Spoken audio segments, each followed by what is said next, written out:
It's Reality Check with Craig Price.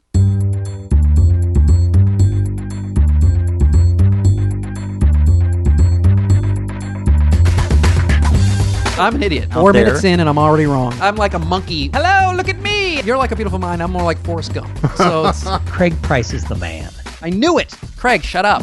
It's Reality Check with Craig Price. This week, Crystal Washington is here to talk about her new book, One Tech Action. Welcome to the podcast, and thank you for listening. Our good friend Crystal Washington has another book out, and it's about using productivity apps and websites for busy professionals. But before we get to her, just a few things. I want to remind folks I will be taking part in a great event this coming New Year's, starting December 29th in Dallas at the Sheraton in Dallas. Join me and more for a 4-day celebration of pop culture. Films, television, comics, music, cosplay, and so much more. It's featuring the legendary Stan the Man Lee in his final traveling convention appearance in Texas. Scheduled to appear are Guardians of the Galaxy's Michael Rooker, past Reality Check guest Ming Chen, Star Trek's own Nichelle Nichols, and Doctor Who and Lord of the Rings Sylvester McCoy. And a ton of great other celebrities. So ring in the new year with your favorite actors, writers, and artists, along with thousands of your new best friends. Get your tickets now by going to marvelousnye.com for details. But let's get to today's guest.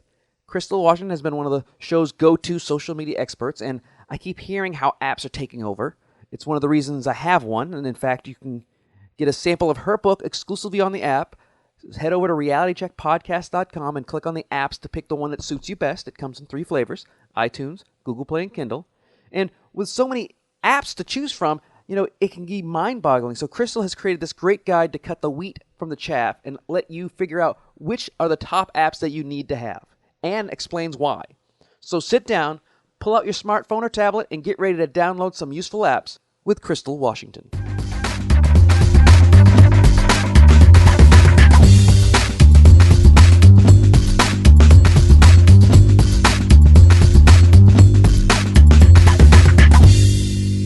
Well, it's good to see you. It's been a couple years since I've actually seen you in person, I think. It's been a while, but I'm so excited. Well, I see you on Facebook all the time. Which is kind of seeing people, but it doesn't quite feel the same. No, it's not the same at all, but at least I know what you're up to, and I can see where you're going and all the cool places you've been. And out of the blue, I see that there is a book signing on October 26th. I guess that's tomorrow, across the street from where I live. And I'm like, wait a second. I didn't even know you were doing a book. So Crystal Washington, a past guest, multiple guests, you have a new book coming out that you've had under the radar, and you're going to be at the Galleria Microsoft, you got a gig at the Microsoft place. That's weird. Oh, no, it actually makes sense. It makes sense, but I've never seen a book signing in the Microsoft store. Well, I find that when you look really sad and you ask questions and you're a small woman, it helps. Is that it? I think it's all 3 of those things, because if you look sad and you're a small guy, nobody, just move along. Right. And the people listening don't know this, but I also have an Afro puff. So I think that helps too. It has like magic powers with those other things. Yeah, it's a red magic Astropuff. So it's not just a regular Astropuff. It's a... So... This book you've got is called One Tech Action. It's out tomorrow. You can get it on Amazon. So why did you write this particular book? Because when I think of apps, I think of ephemeral things, that they're here today, gone tomorrow, even some of the long-term stuff. Right. Well, what happened was I was, a speaker like you are, and I noticed that people are so connected to this technology, but at the same time, they're feeling like they're being left behind by it. And I don't know about you, but most of the people around me look like they're in a constant state of overwhelm. And when I would mention, there's an app for that, there's a little app that can help you with this, people would always say, really, I never knew. So when I realized how many people don't understand or know about efficiency apps, I was like, I should write a book about that. Well, one of the problems with any kind of app is just finding them. So how inefficient is it to find an efficiency app? It's like you're sitting there looking at productivity, and there's hundreds of apps. And so that's kind of what the book is for. It's kind of like a guidebook. It's not necessarily the cool things, it's the useful things. Right, and that was the whole point. I even say in the book, even some of your favorite apps may not appear here, because I'm looking for the things that really have the greatest amount of utility. Because there's a lot of apps that are kind of helpful, but on the back end, they still take up too much time. So sometimes it's just quicker to call people or to shoot an email or do these other things. So I really want to focus on how do we save time and create balance, because I'm personally not a fan of people being attached to their phones 24/7. Well, I am attached to my phone 24/7. I have it on the floor right now, just to be polite, and it's on airplane mode. But no, I certainly understand, and you're constantly trying to figure out which app is most useful for you, and you're downloading multiple apps sometimes, testing them out, which is the worst part, because one of the things I worry about is security. You download the wrong thing, next thing you know, your phone's useless. Sometimes you download the iOS and your phone's useless. That's a whole nother story. And you can see here, I actually have an Android and an iPhone, so I'm equal opportunity over here. Yeah, I'm sure. And you had brought your laptop in. Yeah, I think that was out of security. Probably. I needed to keep it with me. That's my brand of security. So no, definitely there's way too many apps. Most of them actually aren't really business related. Some of them we don't even know how they got there. So, in the book we actually talk about security. I interviewed two specialists. One's a computer scientist. James Morrison. Exactly, who you introduced me to. Yes, he's been on this past guest. I went on the Comic Palooza episodes. And our good friend, both of ours, is Robert Siciliano, who's been on the show several times. Yes, and so they actually did an interview with me and provided some excellent tips for staying safe while you're using these apps and browser extensions on your devices. So what's the one thing we need to make sure we don't do when we're downloading apps security-wise? Well, the number one thing is you want to make sure that you're actually downloading them from the approved stores. So for, Apple, you're looking at your iTunes. When you're looking at Android, you want it to be the Google Play Store. So you don't want to find these other apps that are outside of these markets and download those because they have not been through the process. And so there's a better chance of you having some issues. One of the statistics I saw in the book that startled me, it didn't make sense to me because when I think of apps, I think of the iTunes Store. And I think most people have iPhones, but a huge percentage of apps are for Android. Do you know it's like 80% or something like that? Do you know why that is? I mean, is that a worldwide statistic? Because I know iPhone's really heavy here, but no, it's worldwide. And I think the reason part of this is because most of the world actually uses Android. So more of the world uses Android than iPhone.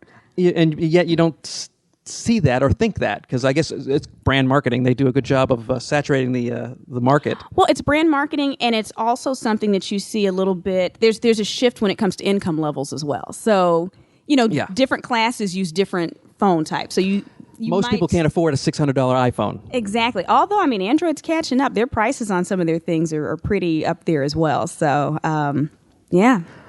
So worldwide, most people are going to the Google Play and Google. Mm-hmm. Is it the Google Store? The Google Play is where the music is. Mm-hmm. Yeah, because and so why is I keep hearing everyone needs to, no matter what they do, no matter what kind of business they're in, they need to start progressing towards apps versus just using the web on their phone. Why are apps so important? Well, I agree and disagree with that because at the end of the day, like you said, we're overloaded with apps. So I think if you have an app that can run by itself and it's actually much more efficient to use self-contained, it makes sense. But for some things, honestly, for some event planners, I've been telling some of them for these smaller events, stop creating apps for that because people don't want to download just one more thing on their phone. So it really just depends. You have to think about what's most logical and what really adds value. Well, you're so big on life balance, mm-hmm. and mine's out of whack right now because I have a really nice life. Okay. But the work is kind of iffy, and a lot of people I know really are overwhelmed at work, and so they don't have a life. Okay. So for me, I don't feel the pressure because my life is not based on deadlines a lot of the time. Okay. Sure, I have events I have to go to, but on a daily basis, like today, I don't have any deadlines. Today, I had you at 8:30. Okay. Oh, that's it. That's the only deadline I had. So how can we use these apps to balance life out? Because I would think being attached to your phone as a way to balance your life is counterintuitive. Well, it's only to a certain extent. So if I can share just a quick illustration of how I've used this in my life, and this is, I think, one of the examples that really rings true with people. So a few weeks ago, I was working all day, getting things over to clients, a lot of deadlines, and I realized it's about 6:30 p.m. that I haven't been to the gym in about 3 days. I need to go work out. And so at this point, I'm thinking, okay, I need to work out, but I still owe these friends 300 words on a book that we're doing. I still need to go grocery shopping. I need to get dinner, and I need to get some air filters from Home Depot. Now, it's 6:30, Greg, so obviously 6:30 p.m., I can't do all these things. And then it hit me I could. And so what I did was I went into the Instacart app, and I ordered my groceries to be delivered at 8:30. I knew I'd be back from the gym by then. I put on my clothes. I drove to the gym. On my way there, I opened Evernote, and I used voice to text to actually speak out those 300 words that I needed to get to my friends that night. I worked out at the gym. As soon as I got home from the gym, I went into Postmates. I sent someone over to Home Depot to pick up the filters. I sent someone else over to Raw Sushi to pick up dinner. and I completed everything on my to-do list. Sounds like, and this is that these apps are great, but there is a cost to that. There is, but they're not very expensive. So, for instance, because I'm thinking everything you just bought plus you have a delivery fee. You know what I'm saying? Right. No, very good point. So when you're looking at Postmates, which is the one that you use for like the food delivery and things like that, depending on where you're ordering from, that starts at $3.99. So that's not, cost prohibitive, especially if you need to get something done that day. Instacart, I'm trying to remember, it starts at $5.99. And so that's your delivery fee. And of course, I believe in tipping people. Oh, sure. So there's a fee associated with it, but there's a trade-off. For instance, there have been times where I've had my 5-year-old nephew over. He wakes up in the morning, hey, TT, can we make breakfast and play with remote control cars outside? Well, TT, that's me. I have to go to the grocery store and get some other things done. I'll use these apps, get things delivered, and I'm able to actually spend time with him instead. So we went in the garden, we did remote control cars. So yes, there's a cost associated with some of them, not all the apps in the book, but it's not something that's so prohibitive that most people can't use it. Yeah, and I noticed that like we go to the Kroger's, my wife and I, every Friday night, we go grocery shopping. It's part of our ritual. Okay. We go together. Okay. But we still noticed just like 2 weeks ago that a huge section of the parking lot has been taken up by these Insta-click kind of things. It's basically you send in your groceries, you pull in, you tell them there, and they bring them out to your car. Right. They do. That's another option as well. So many of the grocery stores offer that as well. I've reached lazy on another level because I want it to come to my house. Right. Oh no, you're So professional lazy. Right. I honestly I've actually used Postmates before to order marble slab ice cream. Oh, well, why wouldn't you? Delivery ice cream. And my husband judges me a little bit, and I just look at him and I say, I don't need your judgment. I'm working on some client projects, and I love you. And I just go back up to the 3rd floor to my office. Keep it moving. But there's literally a situation where you can pretty much find a way to get almost anything done on a budget. Right. Or in this case, I think with the Kroger, it's free if you just pull up. So if you're Right. on the way to the gym and your gym happens to be nearby the groceries, There you like go. our Randall's is just down the street, it seems like you've got. How would you know these things without even because you kind of stumble upon them? Is there some way you can like do some research? How would you research this stuff in advance so you wouldn't have to wait until the last second? Because I think a lot of people scramble when they have to do. Oh crap, we need lunch, and then they. Right. And download something. And honestly, that's the reason I wrote the book, because I haven't found a resource yet that does a good job of filtering the apps. There's plenty of ones that say, oh, these are all the newest apps and they're shiny and awesome. You should have them. But 80% of them aren't really useful. So that's why I created One Tech Action, the book. So how can we? So let's talk about some of the apps then. Okay. Because the way you said you had some life balance stuff, but productivity is one of the main reasons you did this is because you wanted people to be able to use the apps more efficiently and use the right apps. Right. So time management, that's the number one thing. Mm-hmm. I mean, obviously, for me, I use the calendar, Right. which comes with it. Right. And I have Exchange, and so I can do my calendars, and they all sync up, and it's wonderful. Is there something that we can use for time management? Well, I mean, I think what you're talking about right there is really helpful, using the calendars themselves. Really, when I talk about efficiency, I'm talking about using apps to fill the time. I'm assuming people already know how to plan out their day. So it's just really a matter of using these to save the time itself.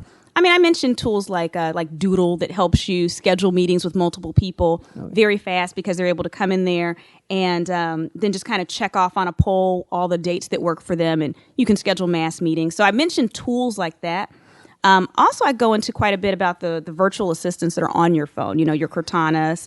If anyone happens to have a Windows phone, the 2% of the population that does. Yeah, I know Cortana only because I play the video games, and it's based on Halo. Okay. So it's true. I didn't know that. Yeah, but it makes sense. Cortana is the user interface hologram woman. It's the same voice. It's the same lady as Halo, which is Windows, Microsoft's big game. Okay, so whether you're talking about her or Siri or OK Google, now I do talk about how to use those because many of us don't realize all the capabilities they have. You know, Siri can make restaurant reservations for you if you ask her to. Do you need an app, or she can just do that? She can just do it. Because I know they've got the ability to get Uber. Right. Or Lyft or whatever. You can say, call me a car. I noticed Facebook does that too, even in their app. Right. They'll have a little button. So I think they're all kind of competing right now for that the primo space. But again, we have these tools in our pocket, and there's all these little things we can do with them that we didn't even realize we could do. Even when you talk about commute. Okay, now if you're driving, you're limited to what you can do. But there are apps that will read your emails out to you as you're going along if you want to, get a head start on the day that way. It's a little bit easier if you're actually riding a train or something, maybe if you're in DC or someplace else. But again, there's so many opportunities. And my goal for all of these is not for people to just get more done. But after you get more done, do not add more to your plate. Yeah, that's the whole the paperless society. They kept on saying that we're gonna reduce your work by 40% by going paperless, but they didn't, because all they did was give us 40% more work. Right. I mean, a lot of businesses cut staff, and now they're like, oh, we can use you for more things too. Oh yeah, and then once they find out, oh, I've gotten rid of 3 people, and the 2 people I have remaining can do the work of the other 3 people. So guess what? We're not getting anybody else, because Exactly. why do we need to, until the person has a burnout and explodes and maybe has a violent episode. Right. And we don't want to do this to ourselves, though. Right. So, I mean, you can't necessarily control what's happening at work, but don't do this to yourself. Yeah, so. but it's the same thing. It's the same premise. It's just like, oh, I have free time. That means I should be doing more. And it's like, no, you earned the free time. It's like almost like comp time. Use it.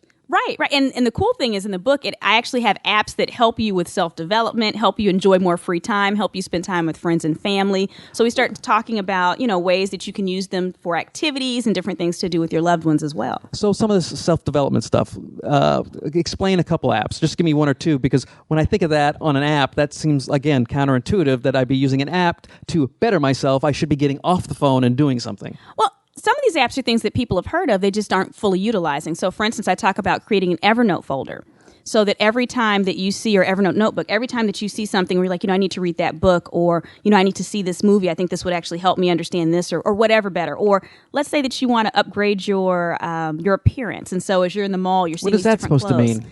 Okay, great. It means I'm going to give you an Afro puff. that's what Believe it me, means. I could use the extra hair, but So just creating a folder, saving these things in there, so that when you have some time, you're actually going in there and starting to implement these things. I talk about Audible, which is just an audiobook resource, which is amazing. Oh, sure. And so they're going to be doing podcasts soon. Oh, I love it. And so as you're going around, you're driving and you're trying to get to work or whatever, you can start to listen to these books that you've been meaning to read but haven't found the time to do it. So more things like that when it comes to finding ways to improve yourself and just making sure that you have it set aside for when you have the time to do it. Help me through Evernote, because everybody seems to be using it. Mm-hmm. I've tried it, and it's confusing to me. It doesn't make any sense to me, but I don't have a normal system anyways, because I have my own system. It's almost like a messy desk. I know where it is. It's not messy. It's just organized for me. Okay. Evernote seems like it's a little too specific, outside my brain. Well, okay, so Evernote, and I actually talk about Evernote and OneNote in my book. They're competitors, and they pretty much do the exact same thing, but people are either Team Evernote or Team OneNote, so I didn't want to leave one out. It's Keynote and PowerPoint. Pretty much. Yeah. Pretty much. Or you could be me and be a prezi. But that's a whole nother story. But when it comes to Evernote, basically it's a way for you to organize your entire life. So you create these notebooks, and they sync across all your devices. So whether you're using, like, I have my 2 smartphones right here, my laptops, all those different things. So let's say that you create a notebook called Marketing Ideas for your podcast or for your speaking. So then every time you see a marketing idea, whether it's an audio note, you think of something, you can record audio, send it to there. If you see a billboard and you're like, I need to do a billboard like that with Craig Price's face huge on it, you take a picture of that, send it in there. If there's any PDFs that you have, you can save it. So basically you can, or let's say you're on the web and you see something, you can clip something from the web and send it in there as well. So you can start to organize things. On a very basic notion, let's say that someone does recipes. You can create a recipe notebook. So all your different recipes from all the different sources go into one place. So it's just a way to organize things. When I have family members that come into town, I'll usually create a notebook for them ahead of time. And as I start to see cool activities that I think might be a cool fit for them, or as I think of things, I save all those different types of files into there. So when they come, I'm like, okay, these are all the ideas. What are you interested in? So just to kind of give you a basic. Well, with family, 2 things. Take them to the racetrack, because that's 3 or 4 hours where you don't have to talk to them, because every 20 minutes they got to run up and place a bet. It's a great way to spend 3 hours with family without having to really deal with them. Or anything on a boat. Okay, so our families might be different, because some of my family members, if I was on a boat with them, I'd want to jump off the boat. But on a boat, they're always looking at stuff, and Is it a big boat, Craig? Well, you don't want to go on a canoe. Everybody pile in the canoe. It's all 7 of us. No. You get on a boat, a ship, a boat. You get them on a, Okay, I just needed to know the size. Yeah, it's got to be big enough so you can walk away from them. Oh, okay, good. I'm just making That's sure. the whole point of the trip. Okay. Yeah, I'm giving you a sound.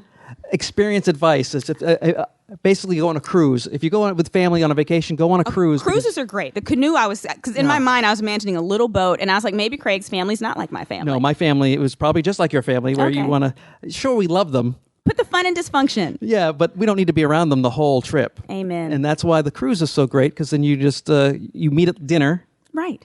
and then in the morning you go do your excursions. Like and you come it. back for dinner. So it's really just like having dinner with them 3 nights or 4 nights in a row. Makes sense to me. So, and you can get apps for that. I was actually going to go. I was like, there's apps for booking these vacations as well. And it's also, I know that you can get the apps for particular cruise lines, so you can check excursions. You can see what their schedules are. So with this, when you get to be so many apps, because the one thing I start seeing is that when people start getting apps, and I'm opening up mine because to show you how few I have. But I notice, like with my wife, when she's got apps, she's got like 9 pages. She's got to scroll, and I only have a couple. So I try to keep the apps I don't need off. As soon as I realize it's useless, delete them. But if you are using so many apps, how can you actually just find them quickly? Well, there's different ways to do it. I mean, I think we both have a mutual friend, Beth Z. Beth Z is in it. Oh, yeah. You know, she actually talks about how to organize the apps on your phone and there's different ways to organize it. Me, honestly, I'm a little less tech in that area. I'm like, just alphabetize those bad boys. If you know the letter of the alphabet, just go in there. Is there something you can do to just do it automatically? Is there an app that allows you to organize your apps? Well, yes. But I mean, if you're talking about organizing them alphabetically, I'm just you can trying to do that find through the settings on your phone. Yeah, oh, can you? Like I said, I don't know anything about that. No. Yes, so I just do it in there and just alphabetize them. I just have it random. Usually it's by order of I've download. Okay. And usually what happens is as soon as it's downloaded, it fills a spot. So if I delete something on the first page, and I have set it up, I've spent all day moving things. As soon as I download it, now it's on the very first slot it can fill. Okay, and so it's just a mumble jumble. Yeah, I alphabetize because, again, for me, I'm just like, this is easy. But Beth actually has it set up where on different screens, you can set them up different ways based on utility. I did that for a little bit, and then it just got confusing because then I was spending time scrolling from screen to screen to screen to screen. Right. So you have to do what works for you. Well, with the few minutes we have left, what are the 2 or 3 of the most important apps that you have? The number one app that you have that you use the most, that you find the most value in, even if you got it for free, the one that is the most helpful. Like for me, I can tell you right off the bat, the best app I've ever downloaded is TripIt. Okay. Because I'm pretty good at remembering stuff, but I like to, when I'm on the road, you get frazzled. Right. Because you've got to make sure you eat, because you don't know if you don't eat. That's the one thing I've always learned. Even if you only have a short trip, if you don't eat, you may not eat again for 9-10 hours because something could happen. You could get delayed. You get stuck actually on the plane. Very true. And they won't feed you. So TripIt helps me because it's been able to make sure everything's on time. Okay. Where my gate changes are, it'll tell me often before the airport does. Mm-hmm. So for me, TripIt's the best thing I've ever gotten. And I pay for the pro version, so it really helps me out. And TripIt is an amazing resource. I actually talk about that app in there. I think for me, TripAdvisor is a bigger one, just because as I'm traveling, a lot of times I'm a vegetarian, so sometimes I'm looking for interesting places. Don't roll your eyes at me, Craig. You guys are so difficult. Sir, right now being a vegetarian is in vogue. I promise you, I became a vegetarian before it was I know stylish. that. I'm not saying that. I've known vegetarians who've been vegetarians since the 60s. Right. And they're just difficult to have meals with and find places to go eat with. Well, you want to throw this in there. My husband's allergic to dairy, like very allergic, not lactose intolerant. So when we show up for holidays and things, people love to see us come together.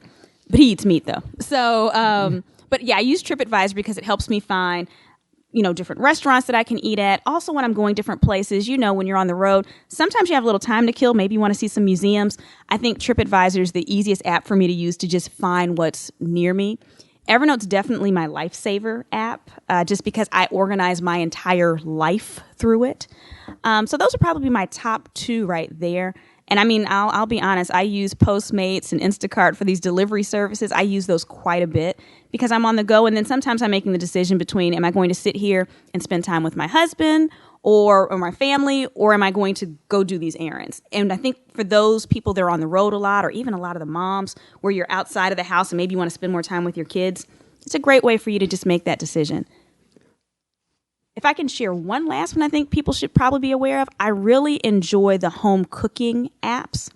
And what I mean by Is that what's the blue apron thing Blue where they send Apron, you food? Green Plate, all those different ones. I think those are pretty cool. Just because sometimes, maybe we cook the same things at home all the time and it gives you something new. But on top of that, you can actually use this as a great time to spend with friends and family. Have them over, have a little cooking party. It gives you direction. So it's not like normally when you're cooking and you don't want people in your way because they don't know what's going on. Everybody can take a piece. So you can actually turn that into a project as well. Well, that's because I know that people get angry when people are in the kitchen with Right. them, and so to bring people into the kitchen to start cooking, it just seems like it's too many chefs kind of situation. But if it works for you guys, Get 2 or 3 people in there. And again, there's instructions. So everybody can take a role and it's not one person in charge. It can be a lot of fun. now I know your nephew is a big part of your life. He is. So what is there an app that is good for kids that's not necessarily a game? Something that you can use for your kids, or something you can use, or that your kids can use, because kids nowadays are getting phones. 6 or 7, the electronic leash. It's kind of crazy that they have those, but parents do. I'm not even going to fib. When my nephew showed up to my house last year with a phone, I darn near fainted. Because he's young. He's 5, so he was 4, and I was just like, oh. And it was interesting, because again, I'm about technology, but I'm also about balance. So part of me was like, I don't really like him having this, but I'm not the parent, I'm the aunt. But it was interesting to see him interact with. He's like, what? I feel like calling grandma. Let me call grandma and see how grandma's doing today. She didn't feel good yesterday. So it was interesting to see how he interacted or how he thought about people and wanted to check on them. So I thought that was interesting. One of my favorite apps to use with kids is SkyMap. Google Sky Map. So that's something that you can actually get it on iPhone, but it's easier obviously on Android. But what you can do is at night, you point it up at the sky and it's telling you the different stars and constellations that you're looking at. And so I think it's a great way to get kids to interact with nature while using the technology to help them connect and understand. And so to me, that's kind of like one of the easy ones. I can pull that out with any little kid and they're extremely excited. Of course, living here in the middle of the Galleria in Houston, I can see a couple major stars, but that's about it. But go to Las Vegas. I know that's a great Right. place. I have family out there. That's a great place to see stars. Right. So that sounds perfect. The book is One Tech Action, Crystal Washington, available October 26th. Where? On Amazon. And where can people find you? Because I know that you're all over the place. Oh, they can find me at www.crystalwashington.com. Oh, that's easy. I could have done that. I thought maybe you had some kind of catchy new name, or maybe you had onetech.action.com, or you had a whole thing going on. I do have that. It's just going to lead them back to Crystal Washington where there's a major page. So Well, it's always good to see you. thank you so much for having me. And it's good to see you on Facebook all the time, because at least you post stuff that's relevant. I appreciate you, and I appreciate all of your Lego pictures. If y'all haven't seen his Lego pictures, you have to check these out. Yeah, Craig Price 47 at Instagram. Thank you. Thank you. That's the show. Thanks again to Crystal for coming by early in the morning to do the podcast. Be sure to head over to realitycheckpodcast.com and download the app. Can we say app anymore this episode? Follow the show on Twitter at RealityCheckPod, like the Facebook page, and head over to iTunes to review the show. Any review would be very helpful. Any comments, questions, or guest suggestions should go to Craig at speakercraigprice.com. See you next week.